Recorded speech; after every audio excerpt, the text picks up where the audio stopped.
back end is that there is a cost benefit. One of the biggest money-saving ideas that we've had was to switch everything over to printing double-sided automatically. And I think a lot of people just started thinking more about printing in cutback altogether. So we went from, a couple of boxes of paper every week to, a couple of reams. So we've really cut back on the paper usage, which has resulted in cost savings. And we weren't looking for that to happen. So it was an unexpected benefit. As far as future initiatives, we would love to continue to do anything that we can to help the environment. And the other nice thing about going green is we've met and had the opportunity of meeting so many other businesses that are green, and so it allows us to learn a lot more about what we can continue to do. We've had some functions at our branches where we've invited all of the companies and clients that we've met that also have that same goal. That's been great. If you're interested in the Green Business Certification Program and would like more information, go to mcgreenbiz.org. Well, that's our show. I'd like to thank you for tuning in. If you'd like information about any of our topics on today's show or to find more green projects, go to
Okay, Mr. President, you may begin.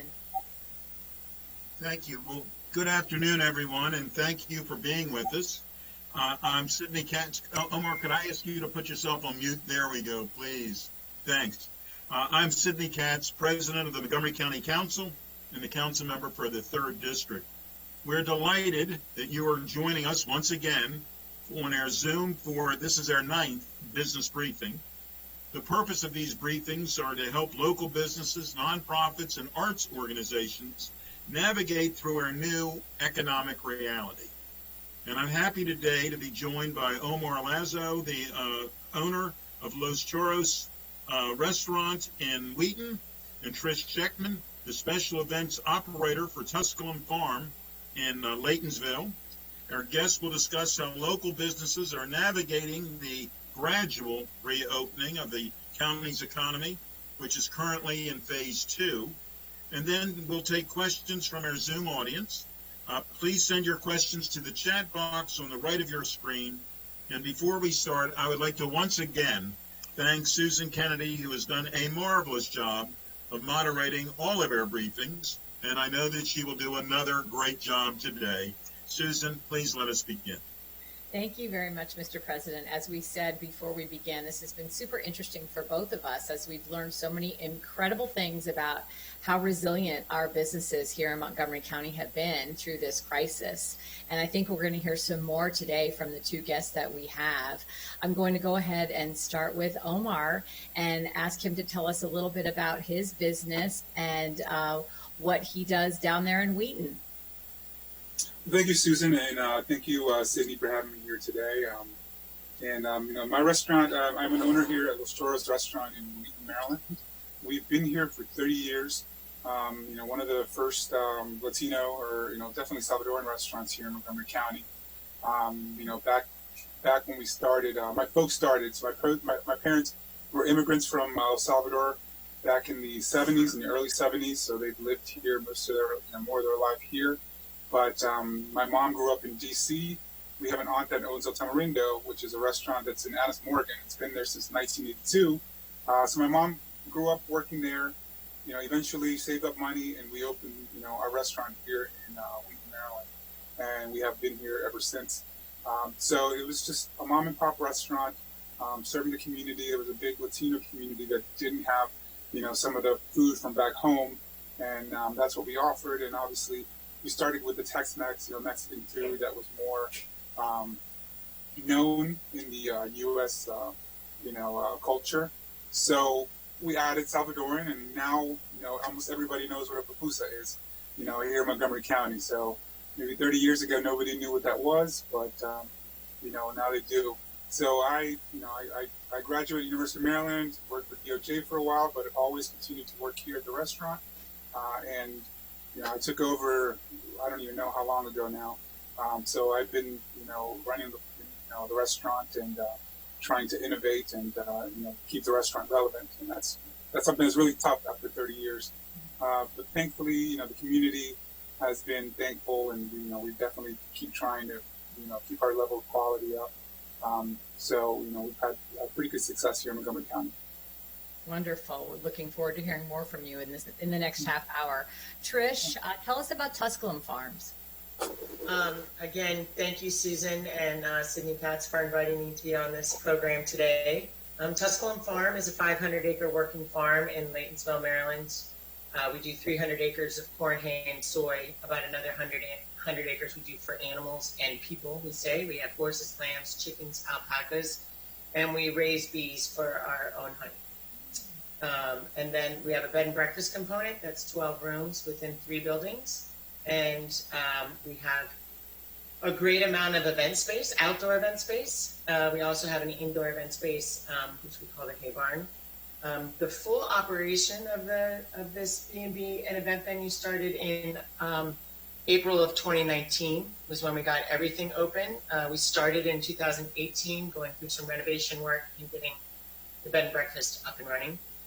The Carl M. Freeman family is who owns the farm. They've owned it since the early 60s. And it is currently sort of the third generation will be taking over the farm at some point. And this business was put together in an effort to hold the farm for them until collectively they're all old enough to make a decision about what they would like to have happen at the farm. Currently between the ages of 16 and 21. That's amazing. 2 businesses today that we're talking to who have some deep family roots in the community, which is really incredible.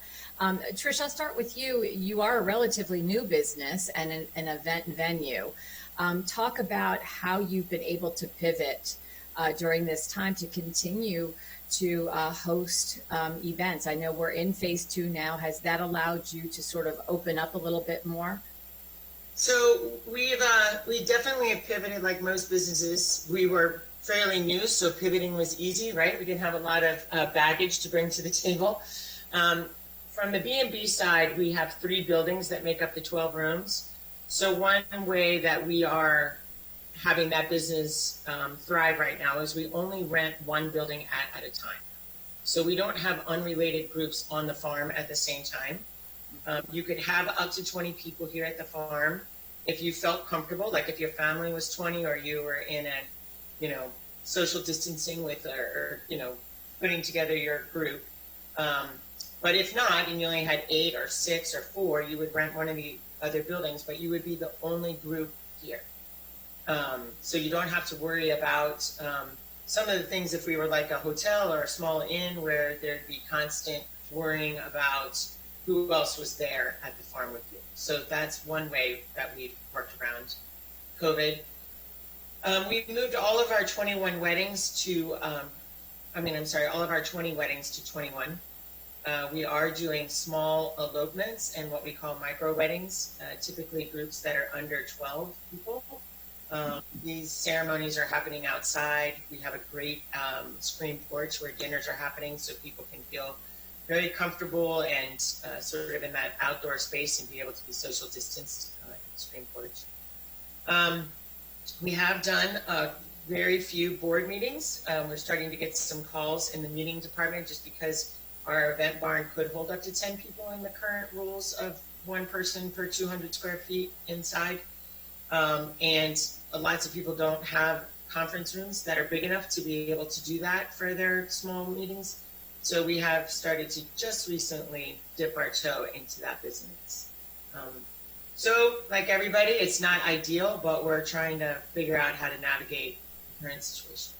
Well, Yeah. and of course the hospitality industry, the restaurant industry, has been one of the hardest hits of all during this crisis. But it interests me that about the smaller weddings. You know, I've often mentioned that when someone cancels a wedding, you talk about to the economy. When someone cancels a wedding, you cancel the venue, you cancel the band, you cancel the food, you cancel the flowers, the list goes on, the photographer, the list goes on and on just from one event. How it affects so many different lives who are making a livelihood. That's their livelihood. So it's interesting to me that people are at least considering the smaller in-person weddings rather than beyond, having the big 100, 200, 300 person event. But at least that's at least a step in the right direction. Yes, we did put in a package together with Josh Karen, with Geppetto Catering and now Karen Catering, in the name of love. And what we tried to do was, life goes on amongst COVID, and the idea was to put this package together. The partners that have agreed to do it, none of us are making a tremendous amount of money doing it, but at least there's activity. We're able to keep our employees on staff and working. And these couples who really want to get married can still get married. Right. And maybe do their parties at another time. And Omar, to your story, though I've never been in the restaurant business, I can certainly relate to being a family business. My grandparents started a store in Gaithersburg in 1918, and I ran that store up until really the time I was became a county council member, though I was mayor of Gaithersburg in between and had the store. I mean, that's a part-time job, or it's not a well-paying job, however you want to say it. It's payment in other ways other than dollars. But I was raised behind the counter, and I'm assuming you were raised next to the stove or whatever the term would be for in your life. Did you have brothers and sisters in the business as well? Yeah, I had one brother. My parents just had me and my younger brother. So I was the responsible one. Anybody had hopefully he's not listening. Usually it's that way. So I agree with you. Yeah. Yeah. So we grew up. We grew up together. I mean, I was 12 years old when I was born in D.C. I was raised in D.C. and we moved to Montgomery County because of the business. There was several months where we were kind of going back and forth in D.C. until my parents finally bought their first house, townhouse here. And I grew up 12 years old, 13 years old. It was my mom. Originally, my mom would cook the food, and then she would take it out, and my dad would serve it, And then me and my brother grew up washing dishes. We didn't have an automatic dishwasher, like a machine, so everything was by hand. We used to shred cheese. We used to shred cabbage. A lot of the stuff, by hand. So when we first took over here, it was a little pizza place, and it was 1,600 square feet. So the kitchen was extremely tiny. It was more of a carryout. And then eventually, about 5 years later, we expanded into the adjacent space, which was a warehouse for appliances. So we have 4,600 square feet now, and we can sit about 170, people. So I definitely grew up in the business, and I enjoy it. I enjoy talking to my customers, and that's one aspect that I really miss, is that interaction that you have with your customers. And luckily through Facebook and things like that, there's a lot of customers that I can still keep in touch with. They comment on our Facebook and other social media, but it's definitely a family business. And since you said you had a business with your family, the ins and outs of that. It can be tough sometimes, working and living, with your family, but we make it work. And right now my parents are in El Salvador. They're quarantined down there, and they're usually gone for the winter. So they left in November. They usually come back in March, and they've been kind of stuck down there ever since. But in the end, we talk more now than we ever have, I think, on a daily basis. And has your business always been 7 days a week, or is it 7 days a week? Yeah, it's always been 7 days a week. I know with my parents, It's a tough thing, as you know, with your parents. It's something where, I'm Becomes your 7 life. days a week. Your parents are gone pretty much. Right. But since I was working here, I was spending a lot of time with them. But I went to get counsel when it was a block away from here. Yeah. So I used to, and I went to St. Catharines right before that. So I used to walk from St. Catharines to a restaurant because when it was just my mom and my dad, they couldn't leave the restaurant alone even Sure. for 10 minutes to go pick me up. So I would walk from St. Catharines, and then I used to walk and get counsel, spend some time here, do my homework at the table, and then one of them would take me, quickly home with my brother, so. It's similar life. I mean, we had the same type of thing. But first off, one of my father's rules always, because, I was a kid, I always told people I never worked in there. I always ran my mouth in there, Yeah. But one of his rules was that once you closed the store door for the day, you didn't talk about the store when you were at home, because otherwise it became the only thing you'd ever talk about. What went right, what went wrong. Yeah, he didn't allow that. I mean, that was his rule. And so we all lived by it, and it was a good rule. It really was for me. But it was, growing up behind the counter was a good thing. And I'm assuming, Trish, that your business is a 7-day-a-week business as well. It is. And the farm itself is 7 days of business for sure. And then, and when you add the bed and breakfast and the event venue part, it does become 7 days. And you have livestock there too, you said? Yes, we have horses, lambs, chickens, and alpacas. Ah. Nice. I have a question for Omar, Sidney. You were talking about PPE before we started the broadcast, and I guess now you're open. I don't know if you're open to indoor seating, or are you just doing outdoor seating? And how are you, getting that PPE for your employees? I mean, you know what? A lot. I mean, in my case, most of my PPE has been donated, like gloves. I mean, some of my vendors have it, but I have a friend that has a home care, what do they call it, like hospice care kind of business. So her nurses, she buys these masks by the cases, and luckily she's been able to bring me boxes whenever she gets a shipment in. She brings me a box, because originally it was hard to find, and even now, because you can wear like, let's see if I have. I got these for my staff. They're like the cloth, masks, Yeah. and I got them made with my logo. The problem is when you work in a kitchen, it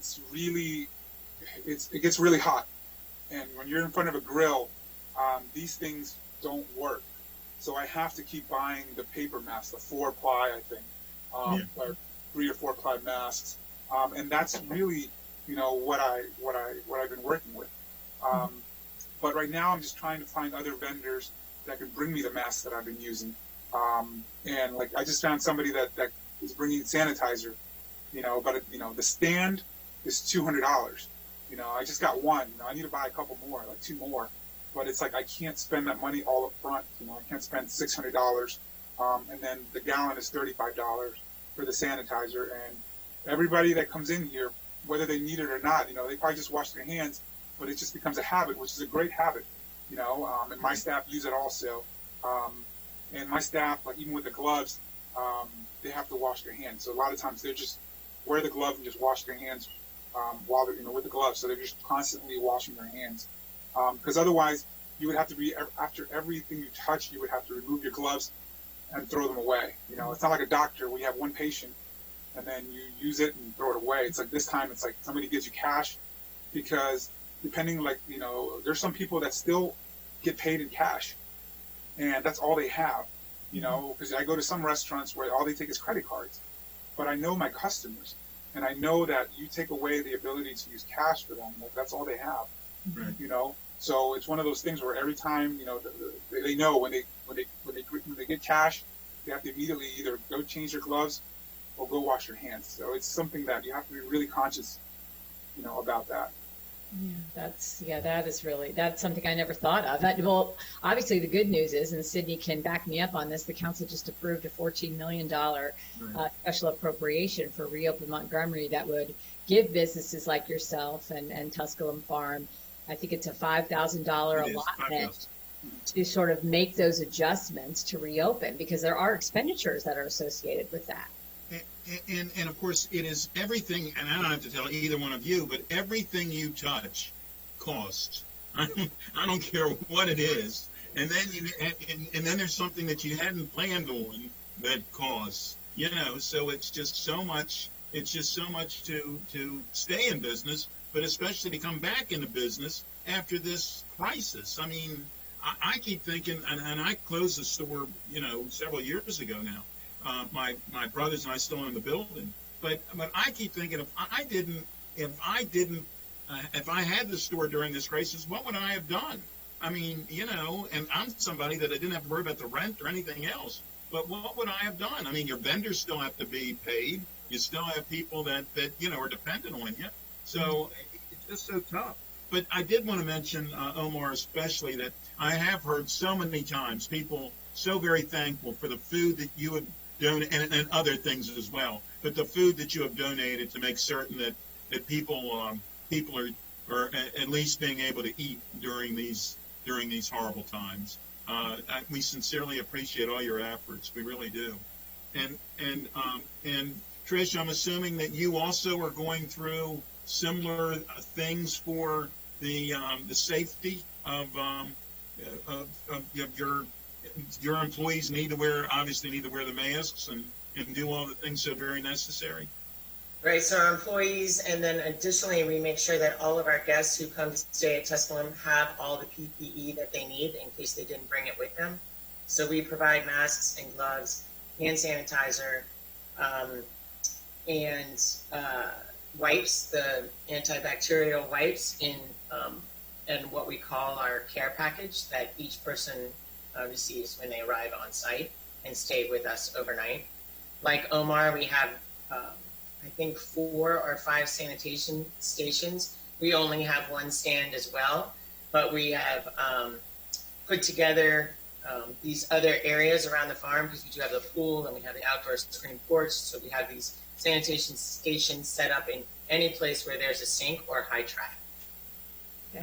Yeah, that's good. And that's an expenditure. So keep an eye on that appropriation, and the application should be coming out soon for that. We have a question for Trish from Aileen Klein. She's wondering if the farm serves other meals besides breakfast. So could somebody stop by for lunch or dinner? No, so the farm we only serve meals to guests that are staying at the inn, or if people have events, they hire caterers, which Sidney mentioned how the restaurant business has really taken a hit. So have our catering partners have really taken significant hits. So we actually are using our catering partners for our meals at this time to prepare in an effort to try to help them through this crisis like the rest of us. So some of our groups who come in, they would like to have breakfast, lunch, and dinner provided. They don't maybe feel comfortable going out to restaurants. They don't want to figure out how to get the food from their house to here or travel or whatever. So we have some different caterers that are helping us with prepared meals that we leave. 2 of our places have full kitchens. And so the meals are there and people can heat up. But even when it's not COVID, the farm isn't open. We don't have a restaurant license. We only are available to, in the Ag Reserve at a bed and breakfast, to serve breakfast, lunch, and dinner to our guests who are staying on site. Okay. And Omar, are you filling up? Are you getting people back inside? Are people venturing out? I know some folks are still a little nervous to go out to a restaurant. What are you seeing? Yeah, I mean, that's, officially, I haven't done any marketing as far as my dine-in. We have a lot of regular customers. That's mainly, like I said, we miss our regulars, I know people by name. They know me. I know their kids. I know their grandkids now. We've seen generations coming here. But I think people are still concerned, about going inside. I mean, we're open. We'll take customers if they come in. But we'll get a couple tables, but it's nothing significant, and that's fine. When this first thing, when phase 2 was announced, I sat down and I talked to my staff because honestly, they're the ones that are going to be at the tables, serving these customers. So I talked to them and I said, it's really up to you all if you feel comfortable with it or not. And the first week they were like, we're going to think about it. Like, I didn't feel like I got a real firm answer from them. So I just held off. And I said, we're not opening this weekend, the first weekend that they were going to open. But I think they started feeling a little bit more comfortable. Obviously, the fact that, people are coming in with masks, and they're required. But at the same time, when you're eating and you're drinking, you cannot be wearing a mask. So that was, that's the biggest concern for them. Obviously, they're wearing a mask. We unfortunately don't have an outdoor seating area. And I think, what I've noticed, I've gone out to eat twice, with my wife, and it's always been outdoor. We went to Pike and Rose recently to Santa Monica. I forgot what it's called, but the inside was empty, but the outside patio was packed. And the other place we went to was Gringos and Mariachis in Park Potomac. Right. And that place was packed, and I won't go back there because there was just too many people in my I didn't feel comfortable. I was further away. I was at a table outside, but I felt like even the inside, I think people were distanced 6 feet, but even with 6 feet, like personally, and if I don't feel personally comfortable, I think there's a lot of people like me that still don't feel, comfortable indoors, and that's one thing that I have against my restaurant. Well, but the carry out, you said that carry out is an important part of your business. So did that pretty much hold up? Now it is. Say it again? I said now it is. Now, of course, now it is, right? But Yeah. but did it hold up from the beginning of the crisis? How fast did people come to get carry out from you? The immediate, once everything was shut down, it was terrible. It was really, really bad. Because everybody went and got food. Everybody went to Costco and packed their fridge, and everybody was just eating the food, the 3 weeks of food that they had bought. Right. So I think, it was scary for us because we didn't know if we were going to be closed completely. So that's what we were kind of preparing for. We were preparing to be closed completely. And I'm thankful to the county. They've been very flexible on a lot of things, just like the alcohol. Even though for me, alcohol sales to go, it's, even before, I'm known as a family restaurant. I don't, probably 5 to 10% of my sales are alcohol. Even though, we have margaritas and tequila and, all these things, but we sell more juice than we do margaritas. Like horchata. Horchata is in Latin America is a really popular drink. It's a juice. And we sell more, way more in horchata than we do in margaritas or Patron shots, Right. So for me, the alcohol thing, I appreciate it. We definitely have people that will buy a margarita to go. But what's held us through this, I think, for us is the 30 years of serving food, and that people really enjoy our food. So that really, helped us out. And I was already set up with the delivery apps, with Uber, DoorDash, and it's just a matter I'm still trying to negotiate, with them because those fees are just. Yeah, I was going to ask about that. I understand that those are astronomical. It's like 30% or something, right? Yeah, it's 30%. I'm still at 30% with Grubhub. They're not working with me. Uber Eats, I lowered it to 22%. So I'm working with them all, but even at 22%, the biggest issue that I'm having right now is the cost of goods. So my prices can't change. So a steak is $18, T-bone steak. When I have to pay $14 for that steak, I'm losing money. Yeah. Because gas, electricity, and Sure. labor, and I had to make that choice. Do I leave T-bone on the menu and just lose maybe $2 or $3, but hopefully they order something else where I make a little bit more? But I don't like to say no to my customer. I don't like to say we're out of that. That's the worst thing that can happen in my restaurant is you come in and we tell you we don't have that. That never happens here. So that's one of those things where and right now I was talking to my accountant and we're reviewing things and I'm my revenue looks great. Considering, obviously it's nowhere near what it was last year, but the thing is it doesn't reflect because the margins are just way off. That's the problem.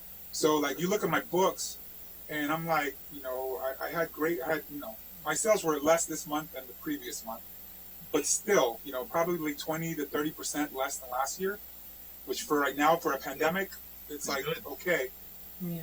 But it's, but then I'm looking at my bank account and I'm money is coming. I got the PPP. We talked about the PPP. That's one of the loans that I got.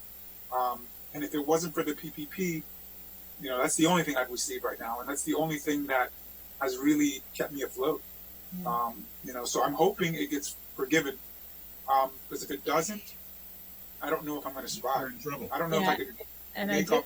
I do think that this is going to be with us for a while. We only have a few minutes left. I wanted to ask Trish as well, listening to you, Omar, and what you've been through. Are you prepared for this to sort of be your new normal for the next several months? And will that allow you to survive? Well, it's it's good that we aren't only in one business. So if we were just in the event business, we would really be in trouble right now. The B&B helps us. I suspect we have an operation and it's working. But not to be able to get back to weddings or larger events would definitely be tough. It is certainly, as Omar mentioned, it's all about the balance, right, of the different businesses and how you do the profitability. Our profitability has definitely changed significantly right now, but we're making it work. Do I think we could do it? We couldn't do it forever. Could we do it for another year? We are preparing to do it for another year, Right. at least until next year at this time. The same for you, Omar? Just kind of hanging in there as best you can the next year or so? Yeah, I'm hanging in there, and for me, one of the biggest things is the rent. That's the one thing that I have against me, and a lot of these small businesses. There's nothing concrete with my landlord yet. This week I'll probably have another conversation with him.